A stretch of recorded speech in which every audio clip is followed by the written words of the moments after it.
lang cetu enggak mah bhagarok kan tama ko amrin bongka to. Allah Allah. Hai. Hai. bang bang no jaha ko pe role ache no ko na nyara gya viral Ya indi आगे आ कथे तो या हम खाली ले आले और हम टेंशन कथे बाइट ले हम तो का.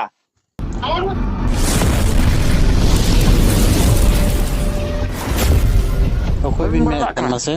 Abin okoy bin le ta masal le bin. abin bin phone ka abin bin le ya Aja okoy bin le link okoy link phone ka abin ठीक bin बड़ा. okoy bin me है क्या? abin बोला YouTube kana bin.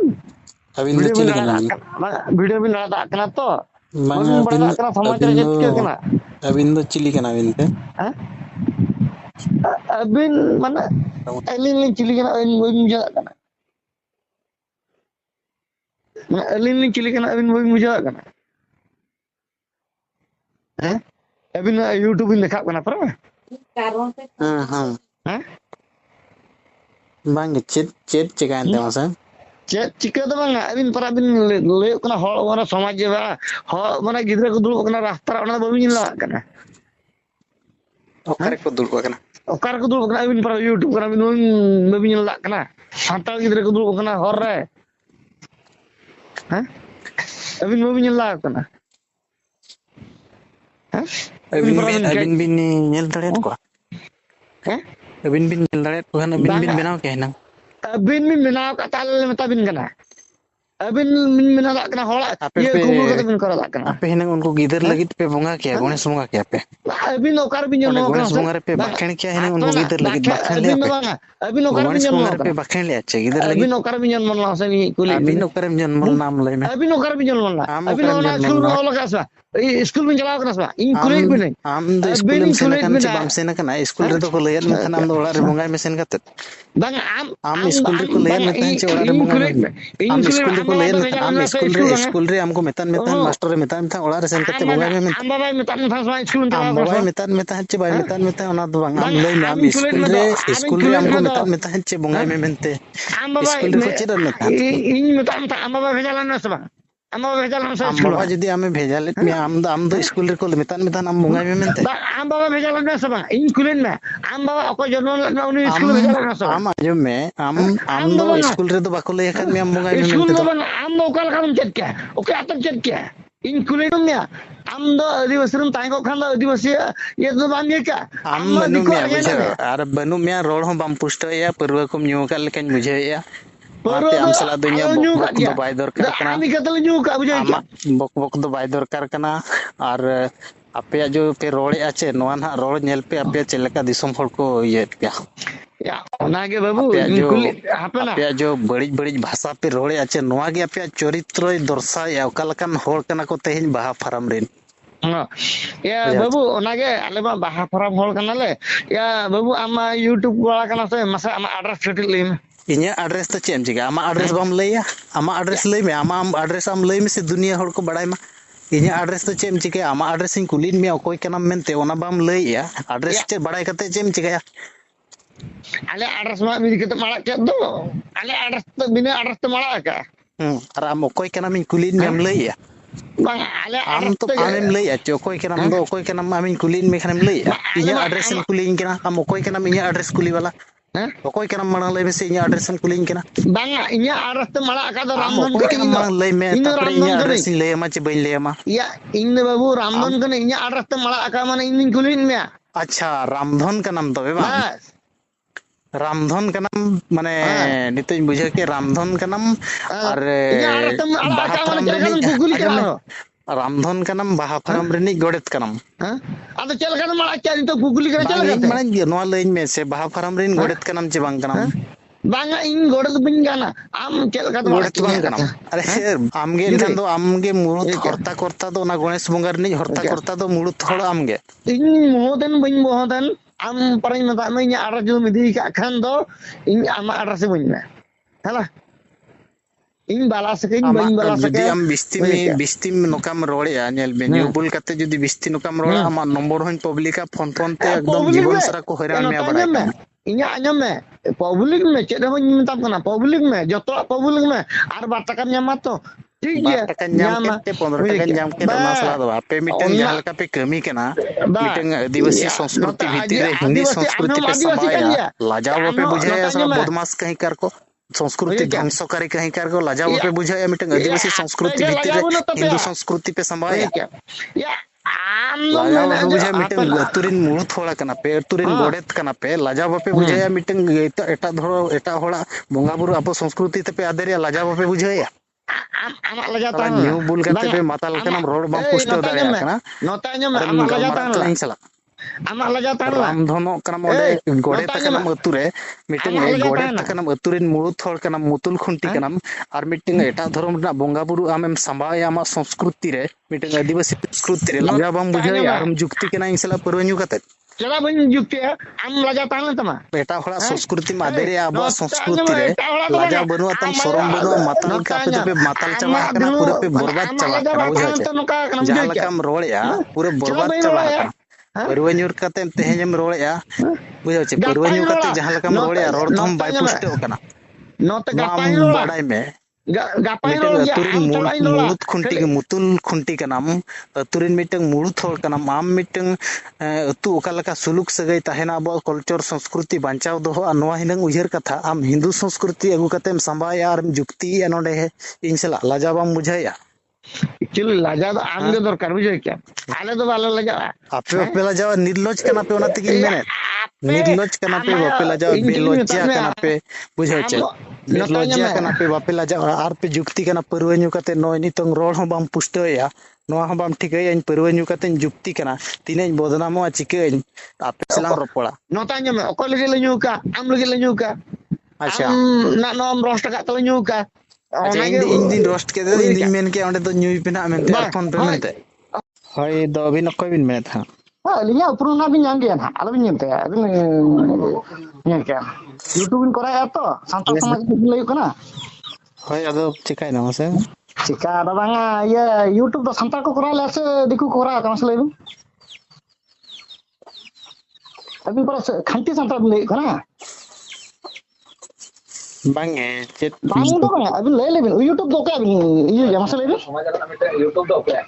Masle bin abin duro khanti santal bin layu kana ge. ओना बापे बड़ा के Google रे सर्च करते नेल मेसे Google do ale do Google do ko bina ka se. Google ko बनाओ गूगल जहां बनाव के गूगल रे सर्च पे गूगल बाबा जदी ओको बनाव का ओना बापे बड़ा का नितंग पुरो ओकर बिना पे आइदु चंग ओना हो सर्च पे Je am do ka kun min kana masle bin. Kina puisa nyama YouTube re. Hah? तो पीछे नंग पे इमाnya चेत Taka japar ama mena re, 3 taka dorkar le na. nama address ले टका ले Bahkan phone pe bhejatam. Phone pe bhejatam ni ding bheja ama taka. 3 taka dorkar. इन तो पैसे को तो वाय दरकार बुझा खाली address खुले तो Ama address le tam so kare. In chala ko to joi ke. समाज सेवी का एम एम दी तो पैसे होने देता 3 taka dorkar tam babu. Ya ale hale bunya lakat ge YouTube. Ale le korao kat dia. अलग समाज सेवी हो नोकना बा रूम में रोस्टिंग तो कोई दिक्कत रोस्टिंग कोई रोस्टिंग कोई Mane हेलो हां हां आंजम आंजम बा कथा कोना बुझे क्या नो जो रोस्टिंग क्या दो खतिर रोस्टिंग क्या हां मतलब देता हेलो हेलो अरे नेल पे नोआ दो आपे जहां रोस्टिंग पे मेनिया नो रोस्टिंग दो बांग कना एक्स बना एक्सपोजर ले माने चल गाचर खतिर ना ना बन बुझे नितो नेल बि नितो अबो कल्चर भितिर रे हिंदुआ कल्चर जो बोलो हिजु कना और अबो दिन हड़ को गे ओका लगा को और खड़िया ओना बो अबो बा बा बा बुझे क्या अबिन तो माने सणा सणा होल को बिन ये को सबको रंगे जो ये को रंगे जी को ये उनको बिन रोस्टिंग को हबे कल्चर उनको बिन दिखाओ कना रंगे होल बांगे नितंग आपे मबे मेने टाका पे चापा दा मेनते रेंगे गया बा आज में टाका चापा तो दूसरे कथा कना किंतु कथा हो कना माने जो ओको माने को रंगे कमी को खड़ को ओको को थान कना उनको को बिन ये को से एक्सपोजर को से सणा सणा होल बिन एक्सपोजर को बिन बांग नेल बिना लिन दो जेते बा नेल बिन तो बना अबिन ले बिन जे बंगा बांग होय ले एल कथा आंजम बिन से अबिन आंजम बिन हड़ तो बोली एक्सपोजर को सेना सेना को और रेंगे को आपे आपे जदी मीटिंग अबो समाज ते मीटिंग अबो कल्चर भितर ते हिंदुआ कल्चर पे और आदरे एनखान लिजे एक्सपोज हाँ, करते कथा हुई बंगा जुदी भूल भाल हुई अबिन जुदी सावता सुसारी खाना में ठीक गया किंतु ओना जिनिस को नवा को नोका जिनिस खाना जेहेतु संताल खाना बिन बड़ा गया को अरे नितो के आपे आपे नितो पे लई आपे हम पे सावता सुसारी खान के दो आले तो सावता सुसरे तो बंग करले बंगा जुदी अरे सावता नितो पे लई खान चला करे नितो के आपे रोड़े थे आंजम ये ओना गाड़ा का तले तो अरे नितों गिन रोड़े नितों के आपे पे रोपड़ कने आंजम का आपे पे लई आले हो सावता सुसारी खान गेले या आंजम है सावता सुसरे तो बंग करले बाबू आमेम लई सावता सुसरे तो आम करम आले तो बंग करले सावता सुसरे आले तो लाइट नितो के कथा पे लई किया नितो के पे लई किया आंजम है आम लेका ये तो निजरा फायदा खातिर दो हर दो वाले ये निजरा फायदा खातिर दो अच्छा निजरा फायदा खातिर बांखान दो ओंडे मीटिंग नेल पे अब कल्चर भितर रे कल्चर संभाव खातिर फायदा हुई कना निजर कल्चर भितर मीटिंग एटा होला कल्चर भितर अबिन देख बा तीन गोटा गाड़ा में दाड़ा का नोना जारपा को बाबू एक्सपोजर को तीनो दाड़े में तबिना जारपा जार को अबिन ये स्टेट को जारपा जाबा बिन एक्सपोजर को शूटे तो को बोलन केना एने केना को जाहिर रेली एक्सपोज को चे बोलिंग एक्सपोज को और दो लिंग अरे एक्सपोज को ना चे बाबिन एक्सपोजर को बना चल खातिर बाबिन एक्सपोजर को चल खातिर बाबिन एक्सपोजर को बुझे के अबिन यूट्यूबर को ना बिन गोटा गोटा बिन ये चल खातिर बाबिन एक्सपोजर को आपे बांगे आपे चल खातिर बांगा ओना ना चल खातिर बाबिन एक्सपोजर को मसले बिन मा दाड़े बनो अंते बिना दाड़े बनुआ चे मेना ओना दो आपे दो तिबे जेल का चे बापे जेल का ओना दो मेने इन दिन मेने आपे चेट पे कमी का ओना मांग तर्जुमा पे आले बांगा जुदी आले भूल कमी का आले भूल कमी का ठीक है आले भूल पे कमी कर खान पे स्वीकार तो आले भूल कमी का ओना कथा या परस बांगा आपे जुदी पे बेना हो आले भूल कमी का स्वीकार के खान पे चवाय ना कथा संताल को उना को हरियाणा कना ओकाल माने संताल मा गोटा अब आले नोडे भुवनेश्वर तो आलो मजुआ इन मेने दिन ओडे रायरमपुर से रूमटा करे ये कना ओना को उकुर बापे मिटन बापे स्पॉइल जले आपे नेल पे से वीडियो नेल पे वीडियो तो नेल तले हलामो कना आले तो आम तिना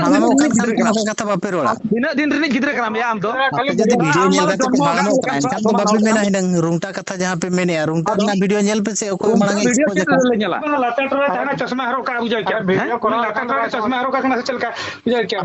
आपे रूमटा ना कथा पे मेने रूमटा ना वीडियो तो नेल पे से आपे लगे आप जो गणेश पूंगा करे हरो कते तो बाले नहीं कना या हो आप तो लास्ट पर ये कर लो या आपे तो मंत्री ठन पे नहीं जा मंत्री तायम रे ओकर मंत्री है नेता ठन ओंडे पे नहीं जा रे दोनों के बाले एनकरेज को हर को दो गणेश पूंगा पे नहीं कम झूला ले लो मापिया ओकर चेले से आपे ओंडे पे नहीं आले तो पूंगा संभाल ले आले तो चांद पूंगा कान तले सोना तले नहीं जा माने गणेश पूंगा रे आपे गणेश पूंगा दा पे चांद पूंगा कना है आले पूंगा कान तले अच्छा आपे पूंगा कना है माने बाहा फार्म रिन हरिज पूंगा कना तो बाहा फार्म रिन तो बांगा इनी केना पूंगा अच्छा हम इस केना नितो के मैंने आपे केना मेनते या आली केना आले कोड़ा जतकी बना ले बाहा फार्म रे कोड़ा आली केना जतो केना अच्छा आपे पूंगा कना एनखान बांग मेरा हम तो चिली बंगा तम आम तो चिली पूंगा तम इनी तो बोंगा तो बांग कना बुझा छ बा आम तो चिली तम पूंगा आम तो बोला अरे ओपन मुंगा के मशीन खुली तो भेगर गया को इनी तो भेगर गया को बोंगा ओना तो आपे तो चिदा भेगार को कना को गाम लांग चटू गाम भेगार कान तम को आमरिन बोंगा तो अल्लाह अल्लाह हां केना येलो हां बांग बा नो जहां को पे रोड़े अच्छे नो को ना आड़ा गया वायरल कते तो या आम खाली ले आले और आम ठन सेन कते बाइट ले आम तो का लई में आड़ा में आड़ा कते जे आले बरो चले या एफआर में आले तुम रे बाहा फार्म में होड़ को दिन बाहा फार्म में कोई बोंगा दो ही नहीं गणेश बोंगा या आजो में आले आजो में बांगे नवा पे मेन क्या तो नवागे पापे प्रमाण कना तो बाहा फार्म रिन होड़ कोई बोंगा तो गणेश बोंगा कना आजो में ओपनली चैलेंजिंग माम कना आम सेन खातिर इन ठन कोन बाइट इदी में हां नोई नो सालखान मुर्गु चला कना जहां की ले है दा तबरो ये हांडी तो बाबू में हां आजो में इन ओपनली चैलेंजिंग माम कना आम सामना रे सेन खातिर बाइट इमा ओना आड़ाग में बड़ा सालखान मुर्गु चला सालखान बाइट तो बड़ी ढेर हुई गया जहां तिरन की रोड करते बाइट तो बड़ी ढेर मोने मेना तम खान उपरो मेना इन बखा इन युतुम रे केस में एफआरएम में थाना रे को इदिnya nyapa malang endena bang una do FRM भर कर सालखान मुर्गु सालखान कोला कनम टी दाड़े कोला में ना तमा तो आरा साड़ा मसे इन नेले में कोला कनम टी है नोना ना जाड़ा के नो जहां का भाषा पे रोड का नो आमा लोकेशन आया मसे लोकेशन नो हो ले तरा गया तो बाहा फार्म रिन होड़ तो नो को मेनिया कोई बोंगा तो गणेश बताया मान ले से हम जहां पे ओंडे पे जहां पे बोंगा किया नो तो आपे अकना चे दिकुआ कना आले एन हुइन दिकुआ हुइन आले परंपरा मांग खन ले बोंगा उ काले बोंगा आले अच्छा मांग खन पे बंगा अगू का स्कूल करे खन ले बंगा अगू का ले बंगाया ले अच्छा हाँ ठीक गया तबे